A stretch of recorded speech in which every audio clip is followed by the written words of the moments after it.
आज के कार्यक्रम में आपका स्वागत है। आज से हम एक नई सीरीज शुरू करने जा रहे हैं जो कि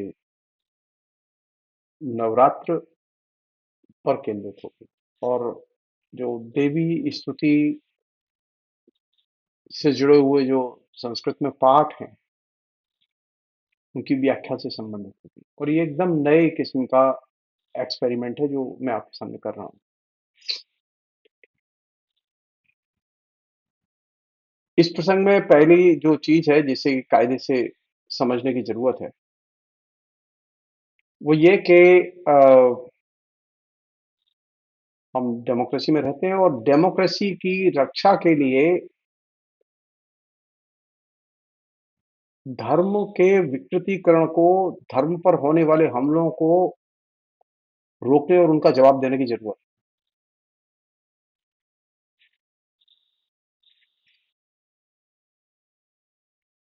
लोकतंत्र के सर्वाइवल के लिए, लोकतंत्र को सुरक्षित करने के लिए धर्म के ज्ञान को और धर्म के कंटेंट को सही रूप में जनता के बीच में प्रसारित करने की जरूरत है, या ये कह सकते हैं कि एक तरह से जो धर्म निरक्षर जनता है उसे धर्म साक्षर बनाने की जरूरत है, क्योंकि धर्म निरक्षर जनता हमेशा फासिस्ट संगठनों का या प्रतिक्रियावादी संगठनों का एक तरह से वो आधार बन जाती है।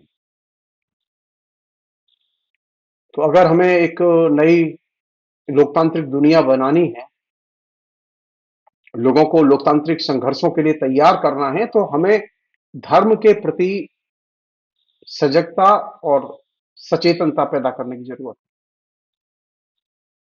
जैसे कि धर्म के मिसयूज, ये जो धर्म का राजनीति में उपयोग, वोट बैंक के लिए उपयोग, ये धर्म का मिसयूज है और इससे आप तभी बच सकते हैं जबकि आप धर्म को जाने, धर्म की शिक्षा दें और धर्म के बारे में सही चीजें बताएं।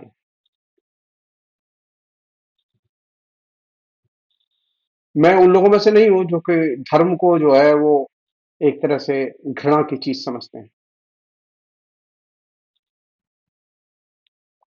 भारत में अगर लोकतंत्र को सरवाइव करना है तो धर्म के साथ उसका संबंध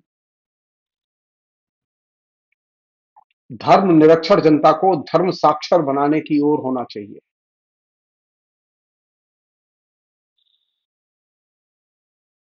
ये तमाम जो कल्ट गुरु घूमते रहते हैं, धर्म निरक्षरता पैदा करने में लगे हुए हैं, ये पाखंड का प्रचार करने में लगे हैं, ये उनके गिरफ्त से जनता को मुक्त करने के लिए जरूरी है कि आप धर्म की सही समझ आपके पास हो और सही समझ का प्रचार करें। मैं निजी तौर पर कभी अधार्मिक नहीं रहा।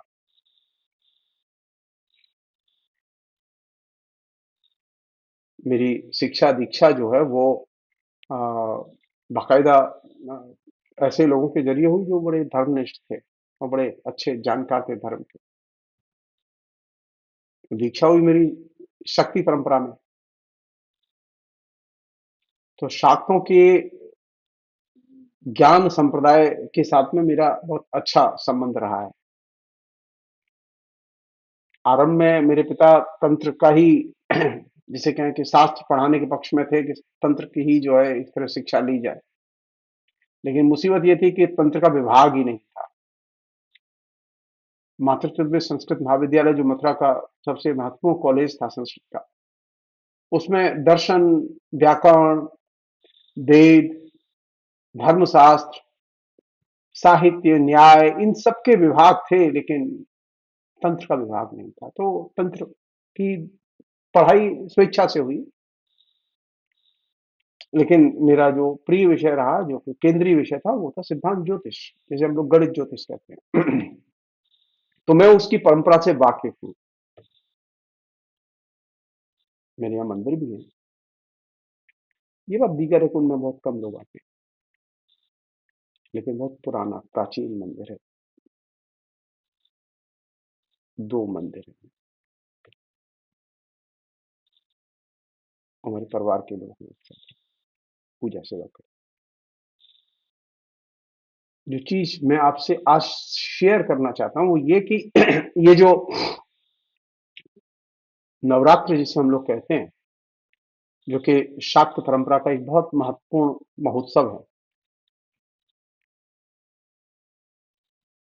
अगर आप ध्यान से सोचें, ये जो मैं सीरीज करने जा रहा हूं इसका पर्पज है कि शक्ति संप्रदाय के बारे में आम लोगों को जागरूक बनाना। इसका पर्पज ये नहीं है कि लोग दौड़ दौड़ के मंदिर जाएं ना, जाने शक्ति संप्रदाय, शक्ति संप्रदाय से जुड़ी हुई चीजें भी जाने।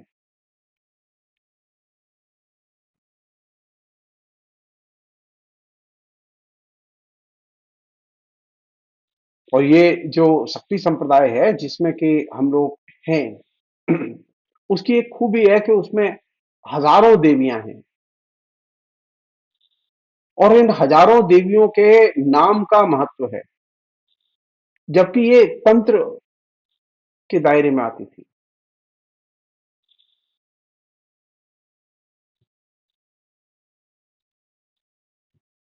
ये जो अभी एक तरह से अ, खाली पूजा करना जानते हैं हम लोग, देवी के बारे में नहीं जानते, जिसकी पूजा कर रहे हैं उसके बारे में नहीं जानते। ये जो हम खाली देवता की पूजा करना जानते हैं, देवता के बारे में, धर्म के बारे में हमारी जानकारी नहीं है। इसका कारण क्या है?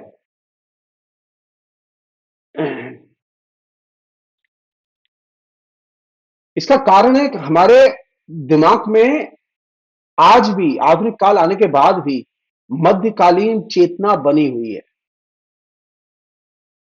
सब लोग जानते हैं कि मध्य युग में जो है ये धर्मों का प्रचार प्रसार हुआ और मध्य युग की चेतना का एक बहुत महत्वपूर्ण पहलू है ये।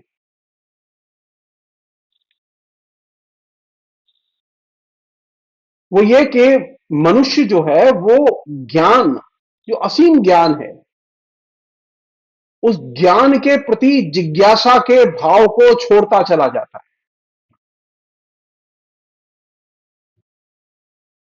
और धर्म को या धार्मिक कृत्यों को ही अपने आप में आप्त प्रमाण और कर्तव्य मानता है और उनका अंधानुकरण करता जाता है। ये प्रवृत्ति मध्य युग की सबसे केंद्रीय प्रवृत्ति थी जिसने कि मध्यकालीन चेतना को बनाए रखा और वो मध्यकालीन चेतना आज भी है।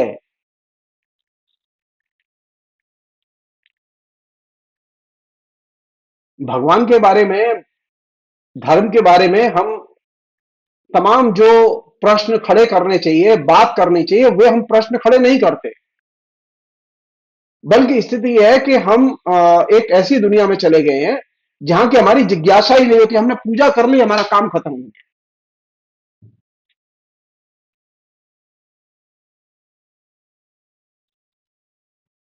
हमने एक रिचुअल्स को मान लिया, हमने, हमारा काम खत्म हो गया, हम, हमारी उपस्थिति दर्ज हो गई।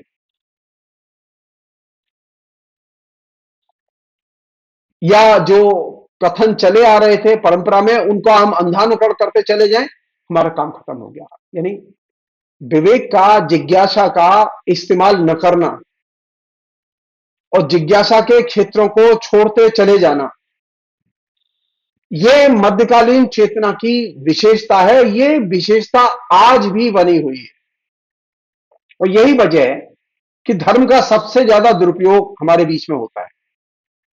एक अन्य चीज वो ये कि ये जो धर्म का जो दुरुपयोग है ये क्यों हो रहा है? क्योंकि हम धर्म के बारे में जानते नहीं। हम धर्म को मानते तो हैं लेकिन धर्म को जानते नहीं। धर्म को मानने के लिए धर्म को जानना बेहद जरूरी है। अगर धर्म को आप जाने बिना मानेंगे तो दुरुपयोग होगा, आपका मैनिपुलेशन होगा।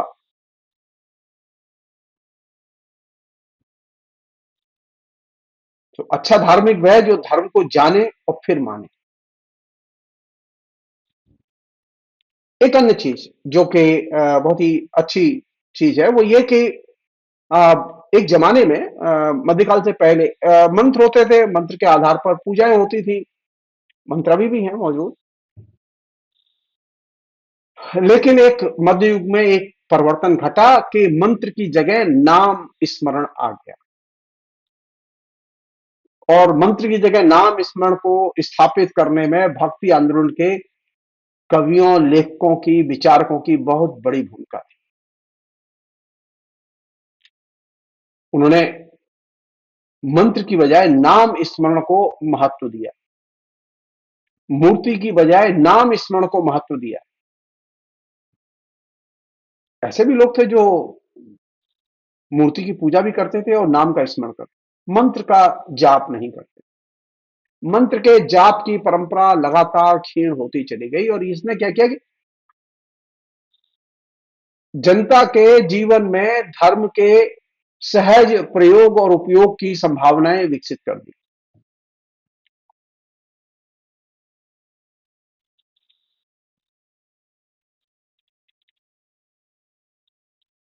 नाम का स्मरण और महिमा का बखान तरह तरह से। तो ये एक दूसरी चीज जो विकसित हुई मध्यकाल में, और इसने काफी दूर तक पूरे समाज को प्रभावित किया। और छठी शताब्दी से भारत में बड़े पैमाने पर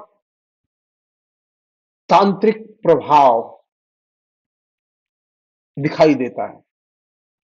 और तांत्रिक प्रभाव के दायरे में या तंत्र के प्रभाव से प्रभावित होने वाले धर्मों में ब्राह्मण धर्म भी थे, बौद्ध धर्म भी थे, जैन भी थे। सभी लोग तंत्र से प्रभावित हुए। और ये जो शक्ति संप्रदाय, ये तंत्र का एक बहुत महत्वपूर्ण संप्रदाय है।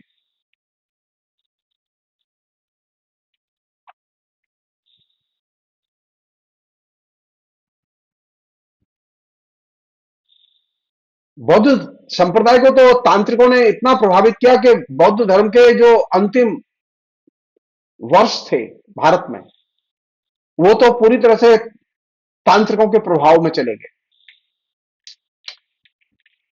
इसलिए ये जो धर्म साधना है, इस धर्म साधना का जो सबसे महत्वपूर्ण पहलू है वो ये है कि हम किसी भी तरह, जब हम नवरात्रि पर बात करें, जब हम देवी स्तुति पर बात करें, तो हम ये चीज ध्यान रखें कि इसका बहुत गहरा संबंध तंत्र से है।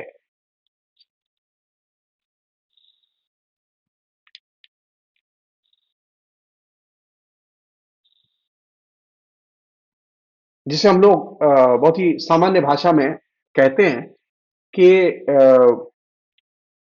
ये आगम शास्त्र का हिस्सा है।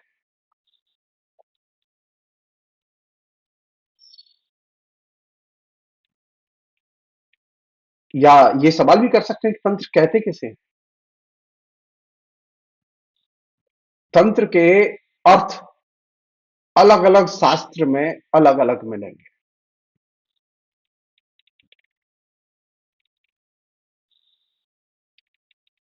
जो शैव सिद्धांत है, वे शैव सिद्धांत के मानने वाले कहते हैं कि तंत्र मंत्र जो है वो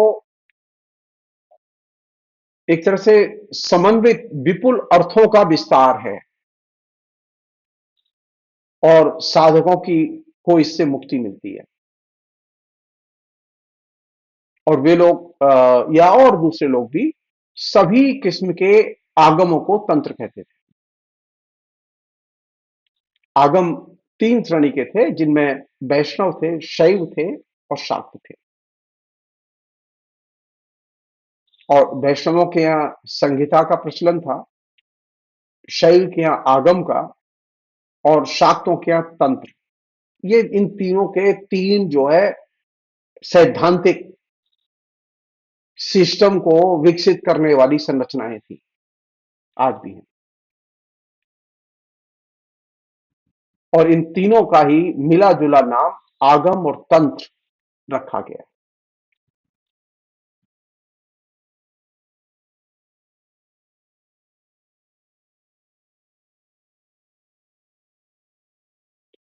सामान्य भाषा में कहें कि आगम जो थे वो इसलिए थे कि वे मोक्ष और भोग, इन दोनों के बारे में वे रास्ते सुझाते थे।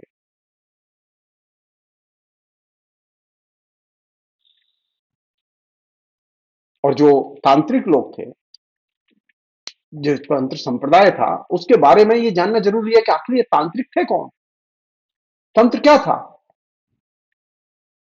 एक हिस्टोरियन है जो कि बहुत ही महत्वपूर्ण हिस्टोरियन है धर्म के, सर जॉन उडरफ। उनकी एक बहुत महत्वपूर्ण किताब है, शक्ति एंड शाक्त।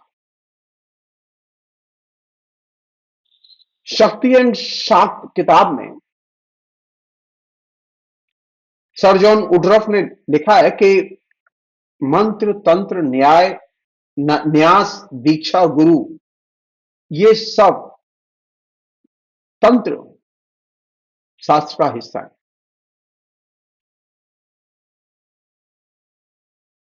अगर इस दृष्टि से देखें तो सभी आगम शास्त्र निश्चय रूप से तांत्रिक प्रभाव में है। इन आगमों में अनेक भेद भी हैं, इनके पारिभाषिक शब्द भी अलग अलग हैं, लेकिन इनका मूल स्वर एक है। उड्रफ ने लिखा है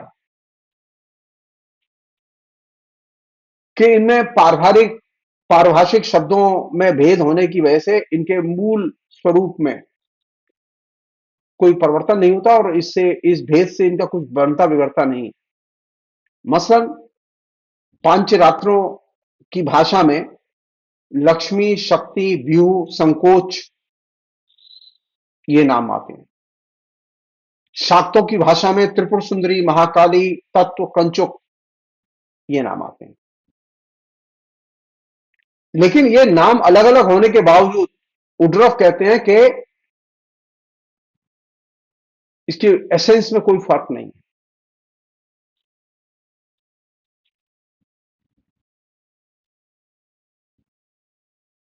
एक अन्य चीज और बहुत महत्वपूर्ण चीज,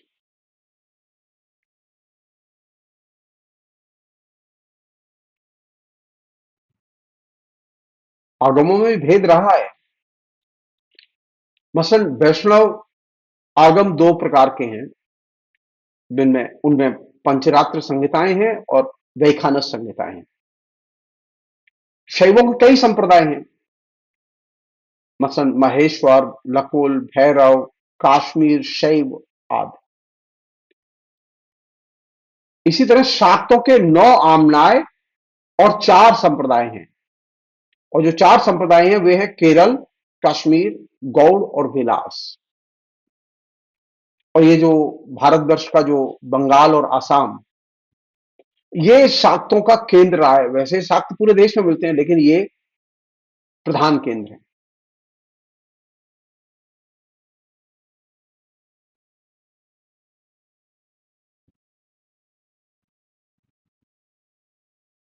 ये एक तरह से इनका जो उत्तर शैव थे, जो कि कश्मीर से संबंधित थे, उनसे इनका संबंध रहा है। इनके आगमों में समानता सबसे अधिक है, भेद उतना नहीं है। ये सभी लोग देवता की शक्ति या शक्तियों या ईश्वर की इच्छा शक्ति और क्रिया शक्ति में सबसे अधिक विश्वास करते हैं और जगत को परम तत्व यानी भगवान की उत्पत्ति मानते हैं। ये इनकी बुनियादी धारणा है।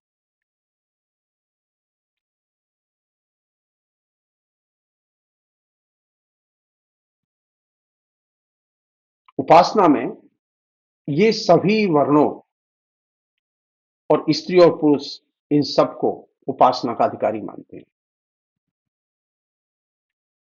और ये जो चीज है अपने आप में,